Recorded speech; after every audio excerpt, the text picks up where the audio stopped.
How's it, everybody? Ugh, there's no lights. There's no electricity. Oh my goodness. Wait, hold on. Let's just get that. Right. And that. Yay. Whew. Okay, I got panicky there. So this evening, I'm joined by Guardian Prepping. As you know, he is there waiting. Hello, sir. Yes. Hold on, you muted. Let me unmute you. Let me see if I can get the situation sorted out a bit better on my side as well. Hey, look at that. Hey, what's up? How you guys doing? Are you well? Yes, we're all good. We're all good. Lovely to have you on. How's it, everybody? Hi, Nick. Hi, Cam. Roadrunner. How's it? Ja, nee. Dinge. Ons praat oor dinge wat kan of kon of mag of miskien kan gebeur. Nee. Yes. 100% so, yeah. I just also want to say hello to everybody in the chat. It's lovely to see Nick, Cameron, Roadrunner as well, and Nick O'Neill. It's lovely to see a bit of the community here as well. And yeah, it's a conversation that I really look forward to. So yeah, take it away. For those people that don't know me, I'm Guardian Prepping, good friend of Ruth and most of the people in the chat, fortunately. So I don't feel too awkward. It feels like I'm sitting in a room with a couple of friends of mine. So yeah, Awesome. Go ahead. Awesome. So yeah, I was feeling stage 6, and for those who don't know, where it's literally now we've gone from 2 hours a day to 10 hours a day, and I think stage 7 and 8 are literally 12 hours a day, if not longer, right? Yeah, it's ridiculous. Yeah, it's crazy. When it was when we got the notification that it was stage 6, I properly felt so disillusioned, because I felt like, okay, we're literally entering Mordor. Like, for those of you who know Lord of the Rings, that's what it feels like, where now you have to plan everything to just get through your day. And I mean, me being a cappy, I can do that, but there's some people who can't. There's people with kids, there's people at home who are sickly, who are on ventilators, who are on machines that keep them alive. It's just a shit show. And to think that maybe, just maybe, because this government is so competent, that just maybe we might be sitting in complete darkness at some point. So well, No, go ahead. No. Finish the thought. No. So to give perspective, and people, like, you don't really think about it, but literally everything that we take for granted now would be impacted.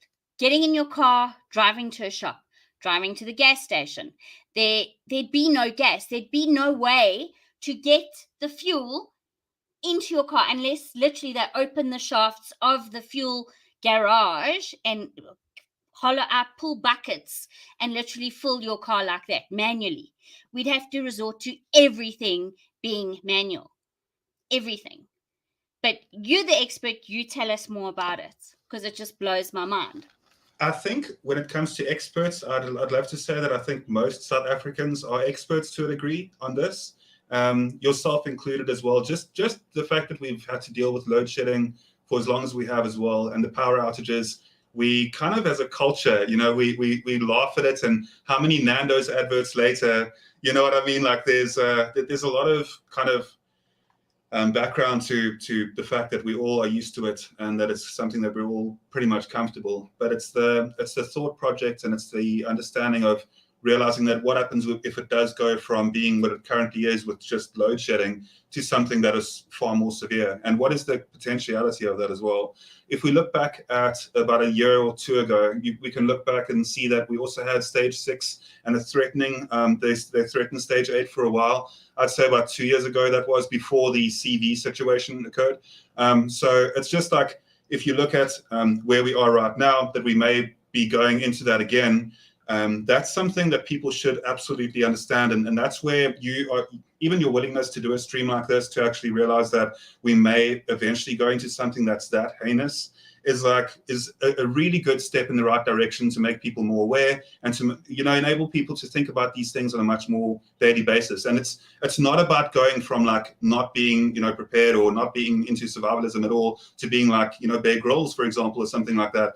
It's a slow journey, and it's something where like it's always a process, and it's something where it's honestly quite more of a lifestyle, and just a true passion and an enjoyment for the outdoors, and making yourself able to adapt to that, so that in the case of things such as a full power grid, like a full power outage, we'd be able to be adaptable and then be able to move towards a system like that, like be able to kind of distance yourself from the requirement that you have for technology, find entertainment away from that. When last did you pick up a pack of Uno with a friend? I'm not even joking. Like, that's something that we do on a regular basis. Like board games, I can show you a treasure trove of board games as well. I'm rambling on about a topic because I'm so passionate about it, but that's what I'm saying, is that we all are experts on it to a degree. It's just understanding, like, when it does come to how to kind of take care of the requirements, food, shelter, water, the most important requirements as well. How do we make sure that we cover those in a longer term? And I'll be quite frank and honest with you, because I'm on your stream and because I'm one of your friends as well. I wouldn't really mention this on another live stream, but I'll give everybody a little bit of an insider here. And I really mean this. If it does come down to us being completely without power, things could get really rough really quickly. And that's where just understanding, like, your local region, spending a bit of time on Google Earth if you have to, do anything to kind of understand your region as well. And I've been rambling too much. Go ahead, Ruth. No, not at all. So when you say discover your region, so is that like find out where places of, so explain what you mean by that. So, yes, so places like where you can find water. Places where you'd potentially be able to find shelter as well. Understand where, from a topographical map, like understand where people are as well, where like little towns and little cities are. How to kind of make sure that you don't go to a water source that's right next to quite a large town in a time of desperation, when everybody's been going to the water source and they'll pretty much be able to take and remove anything that you've got. The whole thing behind preparedness is, if you're not willing to protect what you've been able to prepare, you're essentially just prepping for somebody else. So realize that as well. And also, just the best type of combat is combat that you can avoid, right? So that's the whole thing as well. The Art of War speaks about it all the time. So the best combat, and I really mean this, I'm never going to advocate for people to head on into any sort of trouble and become a raider or something like that. You want to try and avoid situations that could put yourself in danger, because survival is about living. And if you want to try and live as best possible, you want to try and avoid things that are absolutely going to put you into danger, like a threatening situation, by not understanding the map and the region that you're in, and also going out there and understanding what's edible in your region. Do you know what you can eat and what you can't? Do you know what, if a snake bites you, do you know that specific snake is going to kill you? Does it have a hemotoxin, neurotoxin, cytotoxin? Are you going to be able to sever a limb of yours to quickly be able to save yourself? Or is it snake that's not even really going to do anything to you? Is it harmless? That's just understanding the fauna and flora of your local area. But I promise I'm going to keep quiet now. No. Those are things where you think you're literally, you need to move from a place because there's nothing, and you see it in all these zombie apocalypse movies where cities just get deserted and they go to I suppose a higher, some sort of a secure place, and one of the secure places, funny enough, was a prison. I think at one stage there was a prison that they all, I'm thinking of, what was that zombie, what was it, Dying Dead or Grateful Dead, or what was it, The Walking Dead? Walking Dead. That's it. That's my wife and I's favorite show, by the way. That. Oh, wow. Because I love the whole apocalypse zombie type of prepper stuff, right? Obviously, It's a natural thing for us to grab. Well, that and Sons of Anarchy, those are my two favorite. I love those shows to bits. But anyway, it's no, I know, I did, but I think eventually it just kind of felt like it was repeating itself, and I just stopped. I think season 4 was my last. I don't know. No, I know, but the thing is, we were already watching it as a couple. So because it is our couple show together, because we both enjoyed watching it together, even when it got bad, which it definitely did, we were able to kind of enjoy it through together, just because it is a time where we take an hour every week to really just spend time together, and then talk nonsense about the show, and just speak about Daryl and all of his adventures and stuff like that. Yeah. No, I must say the best ingenious way was that, I can't remember now, the black chick with the dreads, and then she carried these two Michonne, yeah. Yeah, Michonne, and she had these two zombies. One of my favorite characters by she far, chopped off their mouths or something, and it deterred other zombies. I thought that was brilliant. So if we can find ways to kind of learn from that situation, or not from that situation, but learn how to cope So I would say, look, they're saying it's Do not you going to know who happen. they were? Do you know that those are siblings of hers? Do you know that? Like, Really? you found out No. that later, that those are like siblings of hers. Like, it goes so much deeper psychologically than you can imagine, like when it comes to that type of thing. And it's about being able to adapt. Sorry, continue. No. That's hectic. And I think psychologically we have to prepare ourselves. I think South Africans, as we are a people now struggling, you don't get sort of stronger than us. I really do, because we just adapt all the time to the shit that we contribute to as well, being tax-paying people. I don't know who isn't, but I happen to still be, unfortunately. If I knew where, I'd be a happy taxpayer if I knew my monies was going to help people properly, not into the pockets of cadres. But yes, so let's just Yes. quickly get back to, all right. So basically the entire infrastructure, you won't be able to draw money. And I don't even think we'll need money. Well, not in a long-term scenario. Yeah, Not what are in you a going to do with long-term. your, what you won't really even be able to do much at all. Continue, yes? No, with money, right? That's how I see it. Because money will become like worthless. It's like, well, you can't eat it, can't keep you sustained, it can't keep you breathing, it can't, keep you going. So when I think about preparing, obviously, I think, well, I have to prepare food, because if you don't have a way to prepare food, you're going to die. And because you're not a farmer or whatever, you're not going to have access to fresh produce. So it's obviously you're going to need a cooking. So I would say gas, LPG gas, keeping gas nearby in your home. I actually have 3 cylinders. The one I have half. I need to go and get them all filled, just in case. Maybe one. Maybe I don't know. I think it's a good idea to keep gas. Tin goods. Things that are non-perishable. Obviously, vitamin salt, very important to maybe cure meat, make biltong. I don't know. And salt also for wounds. Salt used to be called white gold for a reason before a lot of technological innovations occurred. So salt was the kind of one of the most important trade items through the Eastern worlds, through the Arab nations as well. If you look back in history, salt's extremely valuable, almost as valuable as honey, surprisingly. One, can you lock or unlock your front door blindfolded? Oh yeah. Oh, I can do that. I think, mind you, it's a good test. It's a good idea to prepare yourself. Like they say in a plane, always count how many seats you are from the nearest exit. I can't speak tonight. I don't know. I feel like I've had a stroke this last week, just with like the shock and horror of our situation. Like now I really feel like it's real, and it's never going to get, like, I think it's going to get a lot worse before it gets better. So I'm honestly feeling like I'm very I feel like we need to prepare now. Like now the buck stops here.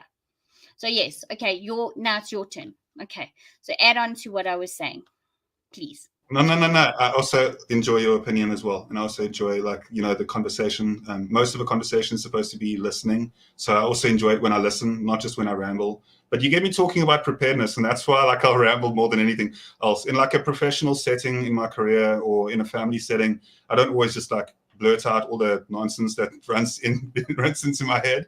But so this says, go placidly amid the haste. All right. So when it comes to now, go placidly amid the haste, the reason why that's relevant and the reason why that's important is because if you look at these type of scenarios where we're being potentially threatened with stage 6 to stage 8 load shedding, if you look at those scenarios themselves, it's very easy for one to feel intimidated and to have anxiety about it as well, and to feel kind of, it's almost a daunting feeling. You have fear, you feel as though, things are crashing in on you as well. Like you feel truly as though you're intimidated by it. Things such as the CV situation, which we went through. I'm sure people might have for a while also been a bit cautious. Like all of these things that we've never been exposed to as well, where you see in the streets and there's nobody there, that we just went through now as well. Then we look at like a situation if we had to run into like the stage 6 to stage 8.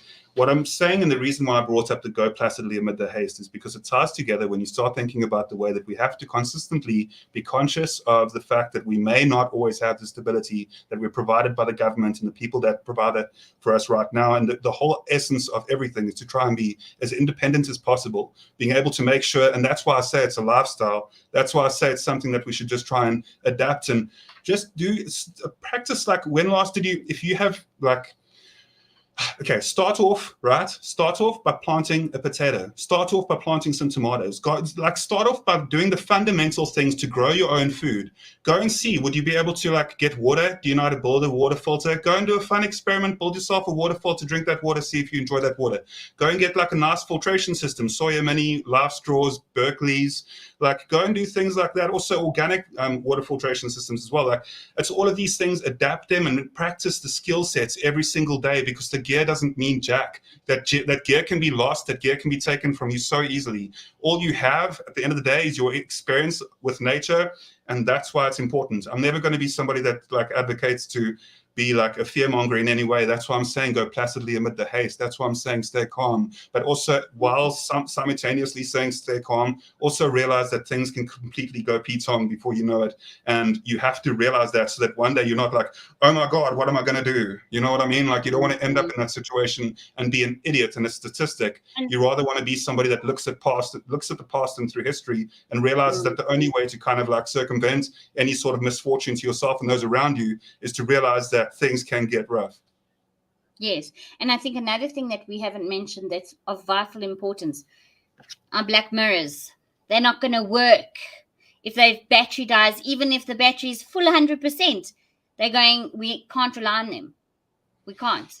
I don't know if networks, okay, give us your... If you have the right phone, if you have the right phone as sort of like a backup, you can go through for quite a while. Also, I have there's video like all over my channel. I'm always speaking about my solar little power banks that I use. I actually have one in my bag at the moment as well. But if you use those power banks and you get the ones that are solar as well, you can essentially charge your phone for a while. Look, there isn't going to be signal for very long as well, which is why if you use a sat phone, you can go into that as well.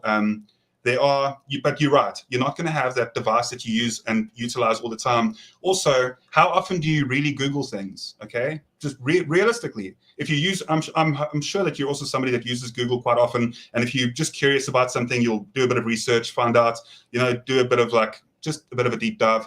But in those types of scenarios, what happens when you don't have Google and you need to find out information about what just happened to you out there? Rather let things happen to you out there and let the injuries happen now, rather than in a situation where you don't have access to the hospitals. And that's the whole idea behind everything, is also improving your medical, your first aid as well, improving your ability with knots. That's where I was going off on a tangent earlier. I got sidetracked by my own thoughts. I know it happens. It's terrible, but it's that's the whole idea behind it. And just try and understand that fear is not going to be helpful at all. Like fear is not something that I'm going to advocate for. I'm going to advocate for hope and realize that, proper seed, heirloom seeds, absolutely. Heirloom seeds, 100%. Whoa. What seeds? So heirloom seeds are seeds that are multi-generational, right? So what happens is, like with a regular seed, they kind of manipulate the seeds genetically when they distribute seeds through the shops that are not heirloom seeds. And then what happens is, if you grow a tomato from a seed that isn't heirloom, for example, sometimes it'll work, but most of the time it's much better if the seed is heirloom as well. Then what will happen is, if you take an heirloom seed and you plant a tomato plant and you grow that tomato, and then when you take that tomato and you leave the tomato in water, you let then you dry out the seed for a little bit and you plant that tomato. If it's not heirloom seed, the chances of it growing and regrowing into another plant are much, much less. Heirloom seeds essentially mean that when you're able to grow that tomato plant, from that tomato, those seeds, when you plant those seeds, they're going to have a much, much chance of propagation, becoming like a little, plant that you're able to yield, rather than you planting it in the ground and then nothing's going to happen from it. It's actually a really shoddy thing that's happened, because they've made it so that it's almost hard to grow certain vegetables because they want you to be dependent on the store. They don't want there to be vegetables growing everywhere all over the city, because if you had that, you wouldn't have a requirement for that. But yeah, sorry, I just wanted to get to chat for a second. If there's been anything in chat, I haven't been paying much attention to it. I think that they've been chatting amongst themselves the last time I looked. So I don't know if there's something that you want to address in chat maybe, or if you just want to speak to somebody. Yeah, so I see Corona's Boring says, get the app to identify plants, start learning what you can eat, what heals you, what makes you take a dirt nap. So I'm lucky. I come from a farming background. My ancestors were farmers, and Fiona knew some of them. So I planted in my new home potatoes. Came to a little small crop, but I mean, if I was desperate, it could sustain us for a couple of days at best. Like maybe and I actually thought about it. I've got a friend who literally said we can take this area, probably 5 by 5, and really, do a good preparation here and make something, in that spring. And so I think I'd be able to grow something. I've got peppers in the back. I've got a little few strawberries, tomatoes. My tomato crop was amazing. But yeah, it's, and we need to get back to our roots, because if something like this happens, it will shock us to our core. And I have a lot of friends that I can see they're not going to cope mentally. Not at all. Not at all. So can I interject there just for a moment? Can I say something on exactly what you said there? So I see it more and more where people are very quick to get angered by other people as well, and where they're quick to take offense, where people have become sensitive, almost like they need their safe spaces. It's things like that where people are. It's really, really unfortunate that this is the case. People used to be able to insult each other as like a bit of a joke rag.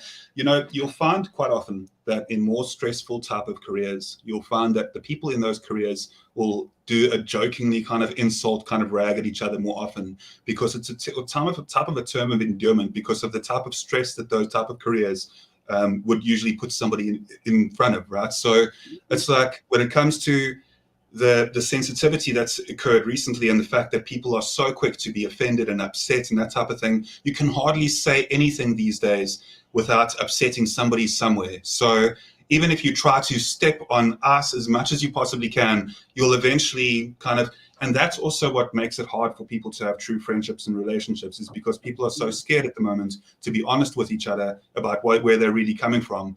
But it's like, as soon as you're willing to be honest with people, and I'm not going to go into that. I don't want to go down that whole train ride.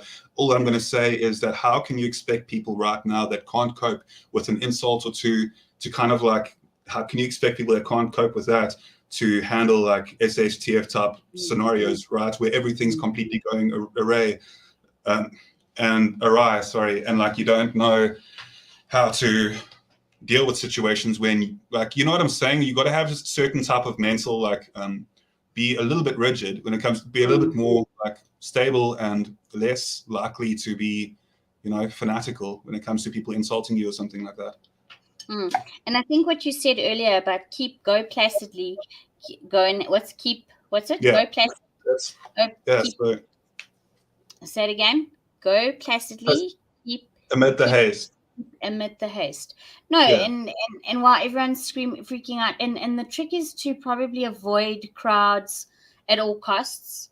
In something like this, I think that's where people get hurt, and people panic and do stupid things.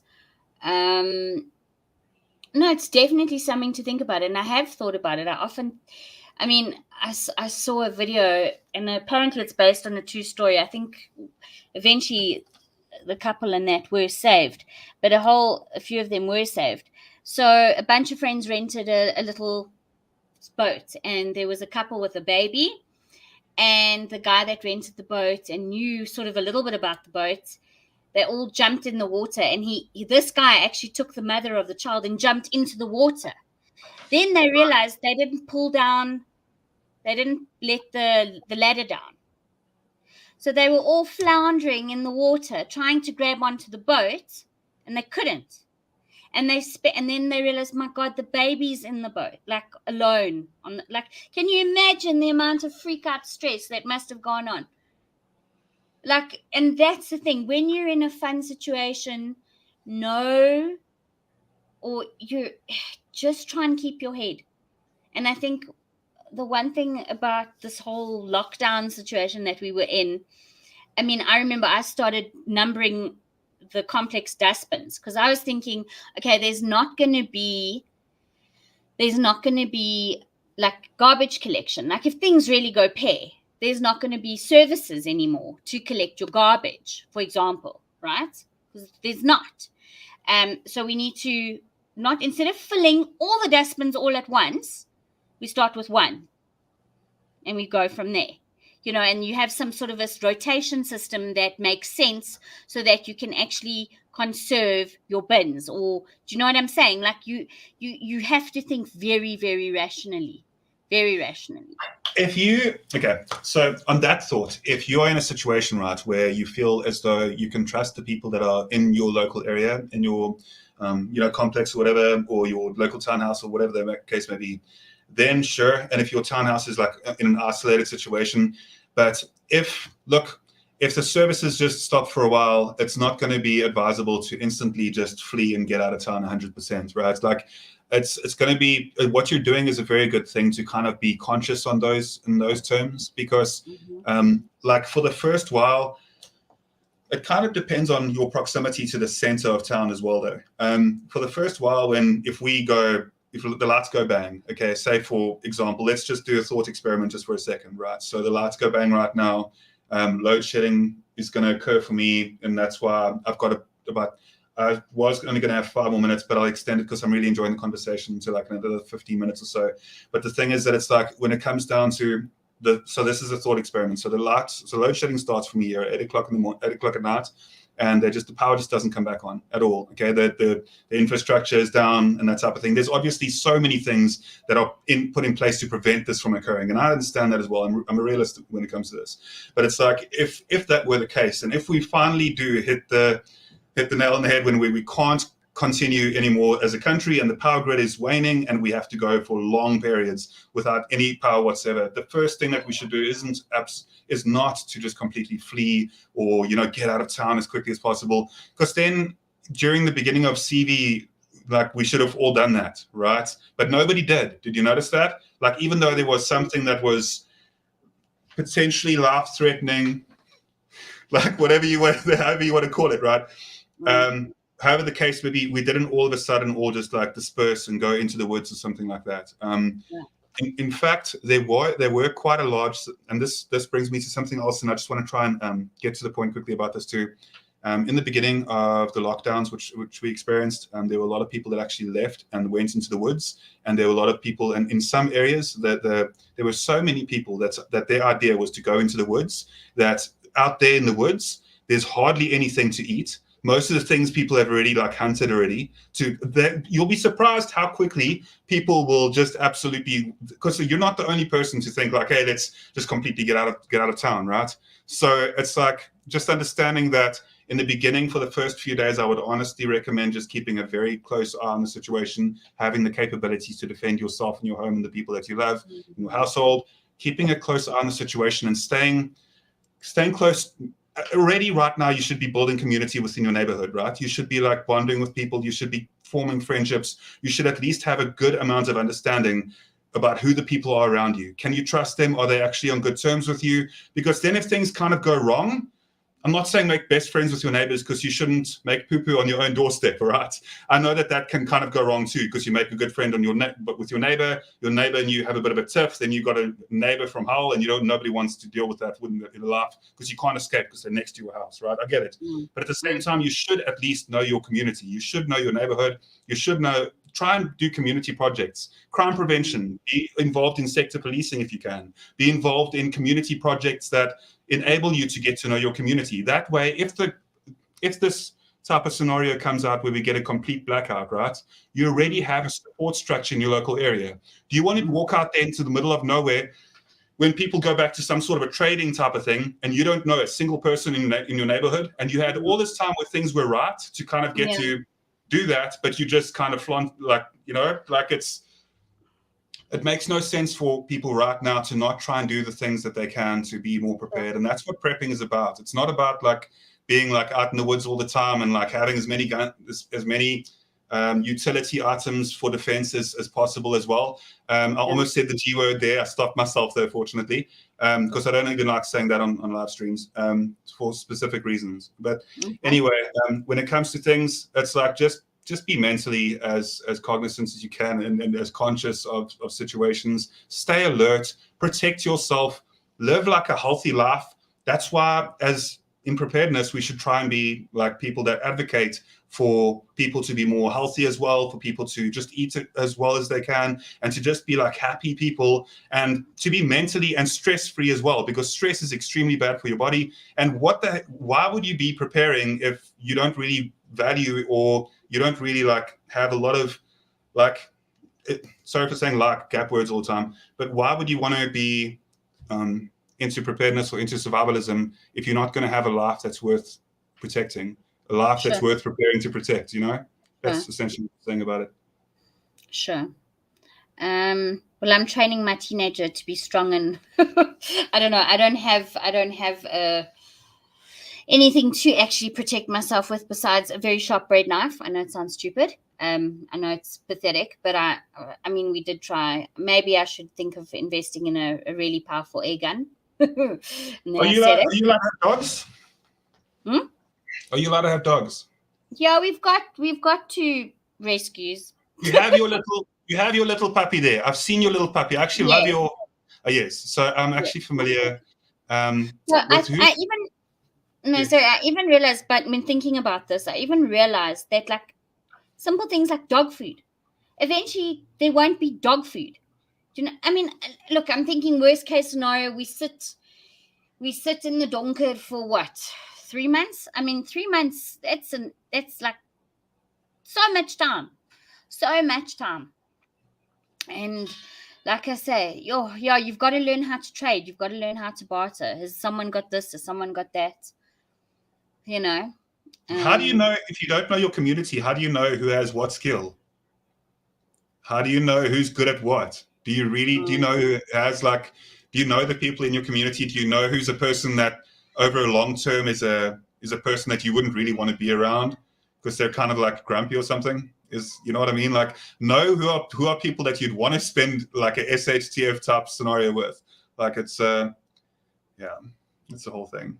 So yeah, or who would give you, who would be the detriment, like we read that little meme earlier. But yeah, who would cope, who wouldn't? It's hard. It's like, do you let one man, you know, it's that whole thing of, do you let one man die in order to save a few? You know, I mean, I'm thinking worst case scenario. Listen, I'm thinking zombie apocalypse, Walking Dead all the time, yeah. No, but it is something to, and the truth is Johannesburg is a metropolis that is reliant on electricity just to get water. My father used to say it's one of the only metropolises in the entire world that is not it's landlocked. It doesn't have water around it. Yeah, unless you can wait for the rains. And also somewhere that, like, look, we all know about filters and stuff like that. A way that's really convenient is taking cloth and wrapping it around your legs as well, and then walking through where there's long grass early in the morning, and the cloth will gather a lot of the mist and mildew, well, a lot of the mist from that's fallen in the grass, that cloth that you've wrapped around your legs, and then you squeeze that out into a glass and you'll have water that you can drink. So like, even in areas like that, if you go to like a park where there's an overgrown area or something like that, but ideally in like a proper SHTF, look, if you want to go into zombies, I don't really speak about zombies and stuff. Like, I don't speak about, but I will say, even though my wife and I's favorite show is The Walking Dead, it's still something that, because I'm into preparedness, if I touch the topic of zombies, people are like, oh yeah, really? Look, like. No, I hear you, and it's fun, and I think we're trying to keep it light, and we're trying to imagine like, it's some imaginary thing that will never happen. But I think South Africans will keep their head. Look, and the problem is, you mentioned crime before. Driving to work today, I saw about 10 oaks waiting on the side of the road, waiting for a piece job, waiting to paint something or fix something or build something. And I think to myself, how the hell do they get there? It must cost them money to get there. Or they must walk for Ks and Ks and Ks just to get to that corner. Okay. What stops these guys huddling together and now deciding, okay, check there. They're there every morning. They watch. They know exactly who comes when and what and how. Right? No, I will say that sometimes, of course, I'm very, very passionate about this topic specifically. So, look, the people that are usually waiting for jobs and that, look, crime is usually a crime, and I'm not speaking about the people that are waiting for jobs. I'm saying that just in general within public, crime is usually caused because of opportunities. Most crime is crime of opportunity. Okay, so when it comes to the people that are waiting for jobs, I'm not saying that they're all innocent or something like that, but what I will say is the people that are usually going to be breaking into your house, for example, or the people that are usually going to be hijacking you, the people that are going to be assaulting you are not the people that are at the robots waiting for the jobs. The people that are at the hardcore criminals that are out there, those ones that you should be very, very cautious and afraid of. And I'm not even joking. These people don't have any sympathy for people's life. They have absolutely no sympathy. They will take your life and laugh about it. They don't give two damns. Those are not the people waiting for jobs at the robots. Those are the people that are usually formed in groups with wherever it is that they live, and they will usually work as gangs as well, crime gangs, and they'll hit areas at certain times. Those are the people to be cautious of. The people that are sitting at the robots because our government, which I don't speak about politics, but I'm going to touch very lightly here, and I'm going to say that the corruption index of South Africa is disgusting, and it has been disgusting for a long time. And the reason why, I really do have the deepest amount of sympathy for people that are struggling and are at least sitting by the robots and looking for a job. The people that are the biggest threats are the people that are not looking for a job. Those are the people that they live through crime. That's what they do on a daily basis. And these are the most concerning people. Yeah, so I think the point I was getting to is I see those guys and my heart breaks for them. And yes, but what stops that desperation? There's that point in someone that they just think, you know what, today's the day, I can't anymore. And I think in situations of dire desperation, this is what I'm getting to. And my point is that I think South Africans are remarkable. We really, really are. We're hardworking, and we work so hard for so little, so little. That's why our debt ratios are through the roof, because we want to feel like we're actually gaining something, that we're working towards something. And it's just, it is scary. And I think, and I thought of a point as well. People say, oh, well, I'm not voting this next year. If you don't vote, okay, you're basically voting the now current government into power by default, because it's a numbers game.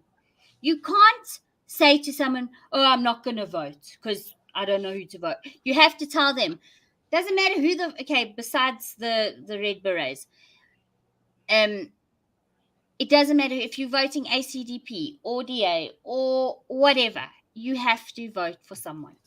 Well, don't vote for small parties. That's all I'll say. Don't vote for small parties, because if you're voting for small parties, you're throwing your vote away. And I'm sorry to say this on a live stream, but I'm being serious when it comes to this. Don't vote for a small party. Vote for a party that actually has a chance of making a bit of a difference. And you're right. Absolutely. You're so right. You have to look, there's two sides. George Carlin, one of my favorite comedians, said that the reason why he doesn't vote is because he refuses to be part of the problem, because the government's the problem, and if you are voting, you're essentially part of the problem. So that's what George. But I don't agree with that. What I will say is that you have to vote. I will say that you have to make your voice heard. We have to all believe, because if all of us have the same mentality, oh, why would we vote? Then what do you think is going to happen? Then obviously nothing will ever change. If you want to have. The whole other thing as well is, if you want to complain, you don't really have much of a right to complain if you haven't voted. And I'm not saying that you should try and have a right to complain, but yeah. But I also think, I personally believe that the vote should be done according to tax basis. If you pay tax, you get the vote. I don't think it should be up to everyone, because it's our tax monies. I want to sound like President. It's our tax dollars. No, it's our little rands that I think for so long. And this is what I believe the education system in South Africa has failed us as well. When we were at school, unless you went to varsity and your field was economics or accounting or something, you learned about tax. In fact, it changed in our lifetime. Remember, there was the 13, what was it, GST? Remember? There was like, you had to add 13 cents to every purchase you ever got. When we were kids, I remember that. You much younger than me. But then it became VAT. Okay, then it became. I'm not. and I'm chasing 40 roots. So, but I know you're short for time. But I just feel so frustrated, and my heart breaks for the person that earns minimum wage, that has to wake up at 4 a.m, slogs and slaves all day, and at the end of the day also has no real power in this country. At the end of the day, to feel so helpless waiting at a government hospital when your child is screaming in agony and in pain because they cannot get the medical help that they so need drives me insane. Like, I don't know how these oaks sleep at night. And I do my little, I try where I can, but I can't do it all. I have to, obviously, charity starts at home. But it's just, to be honest, it's mind fucking. It's just mind fucking. It is. No, you're absolutely right in a lot of ways. I think. Sorry. And this is what we're feeling, South Africa. This is what we are feeling now. We're feeling helpless. Who gives these? And I don't know. I almost feel like this should be declared like a nanny state. Like, this should be. We need to take our power back. And the truth is, it's up to us. Okay, you're frozen. Wait, there you go. No, I'm not. I'm just very still. I look frozen sometimes. I get very involved into what you're saying, and I'm listening very attentively as well. I think that, like, if you're able to, and if you're close enough to a school like Boswa as well, like if you can, there's a couple of good schools as well that I would actually recommend. I would honestly say that if you can, if they have scouts, or if they have, Boswa, if they have scouts, if they've got cubs, like if they've got any sort of institute in your local region where you're able to kind of be a part of a community that is involved within survivalism as well, any sort of survival schools, just give them a bit of obviously just do a bit of research before doing anything, getting involved in any of them. A lot of them are there for the raw, like the raw ideology of survival itself. They're not trying to push any agendas. They're not politically involved. They're really good. So if you can get involved, absolutely do so. 100%. And I see there's a couple of George Carlin fans. George Carlin as well. Look, now that I'm a dad, and that, well, I've been a dad for quite a while, but being a dad, I kind of can't. I choose when I'm going to listen to some George Carlin comedy, because there's quite a lot of dark comedy involved there, but some of the most brilliant comedy out there as well. Like, just such a real comedian, and rest his soul as well. He's obviously not with us anymore, but what a lovely comedian. And so before I close up, I have to go and run in the next 2 minutes. But what I will say is that I can't stress it enough how valuable it is to see that you're willing to be yourself on live streams as well. And I think that we live in a world where there are so many people who are wearing masks all the time. And for me to see somebody that's genuinely real as well, that's why I also enjoy your live streams. In all the activities and stuff that I have on a daily basis, when I do see if you are live streaming, I'll try to make a bit of time to just watch your live streams as well, because I think that your passion and your direction is right. I think that you try to be an honest person, which is such extremely rare thing in the world at the moment as well. Very few people that are out there are truly honest, and honesty is the best way through. It's the best channel to freedom is honesty. If you can be an honest person and you can be proud of your actions on a daily basis and that type of thing, you can live a life that you can be proud of. And then on your deathbed one day, you can look back and you can say to yourself that you actually tried and you did the things that mattered the most.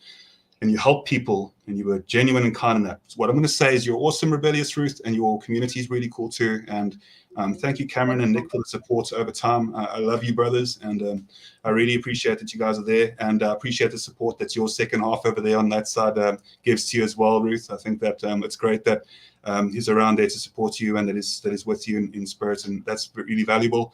I'm going to end it here by saying that I really enjoyed being on your show. I feel like I've got a big head now. Okay, come down.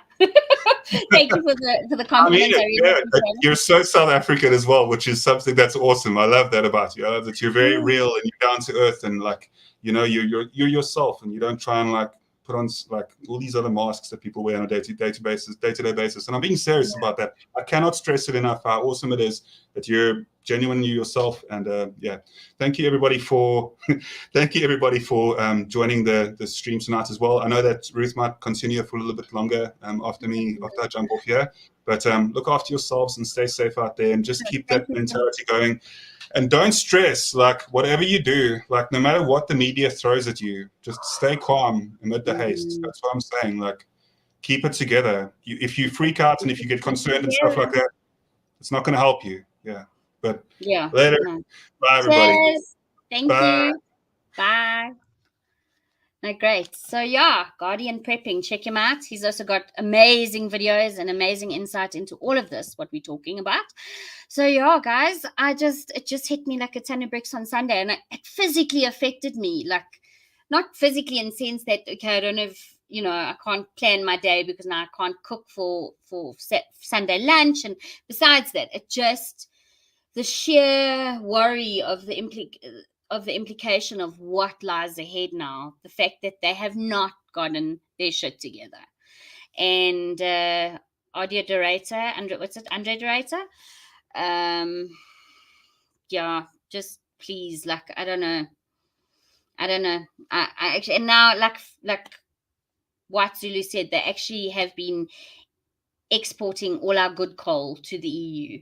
So, but they've been doing that with our fruits and veg for years anyway, right? That's what all our best stuff gets exported. So, and the truth is that, I suppose, honestly, do the government actually care about its people? And in a way, Jim Warfare always said he appreciates a monarchy system. And with the death of the Queen, obviously she had to do a collaboration with the prime ministers and such, but she always had a say over her people.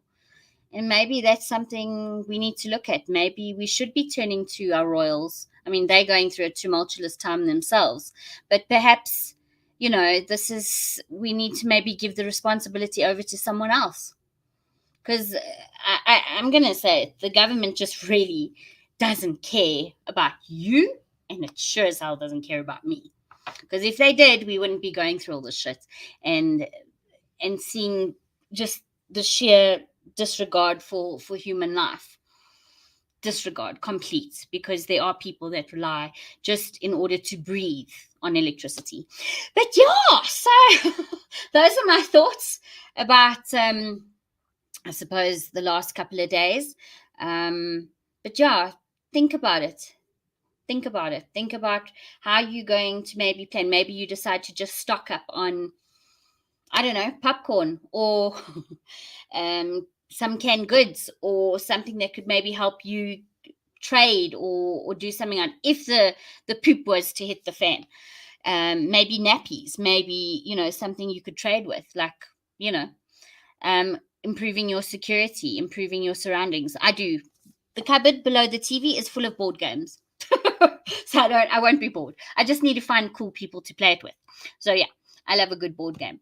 But yeah, guys, so great news is this Thursday, Simpiwe Matisheho will be joining me. She's from Cliff Central, and she's going to be on the show, God willing. Hopefully she has power and I have power. And yeah, I think we're going to stream at about 7:00. And yeah, looking forward to meeting her and talking with her and seeing her perspectives and her views and on life and being a South African. So yes. All right, there's some more comments quickly before we say goodnight. What's it? Corona's boring. Israel was much better off under judges than a king. See, Corona's boring knows his shiz. You must talk to I have to go and talk to the rabbi. I have to go and talk to the rabbi before I can confirm all of this. But perhaps, yes, I think there were some brutal kings, and I think King Herod, who wasn't even an Israelite, if I'm correct, I might be wrong, Corona, check me, he totally messed up what was then Judea, Israel. So, yeah. But hi, Marilyn. Nice to see you. Guys, if you're new and you haven't yet subscribed, subscribe. Also, hit that like button or dislike button if you disagree on what I'm saying and you don't feel like myself. And I think a lot of people feel the way I do. I really do.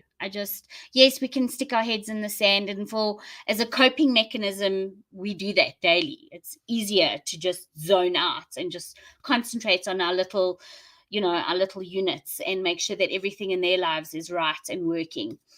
But now look, this Sunday was a real blow to me, just in terms of, I suppose, reality.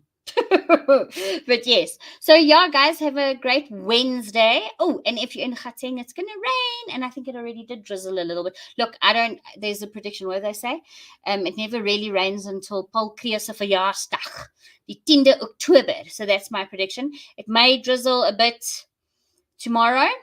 I don't know if we'll get heavy rains. We may, please God. He is hoping. But I think more in October, more around the 9th, 10th of October, then we're going to really have our showers. But yeah, I have to talk to the weather hooligan about that for another time. But all right, guys, lovely seeing you all. Thank you so much for joining me, everyone. Remember, please subscribe. And yeah, be safe. Remember, be alert. Always watch what's happening around you. Always check that your people are safe. Don't get into a humdrum, And yeah, TTFN, everybody. Love ya.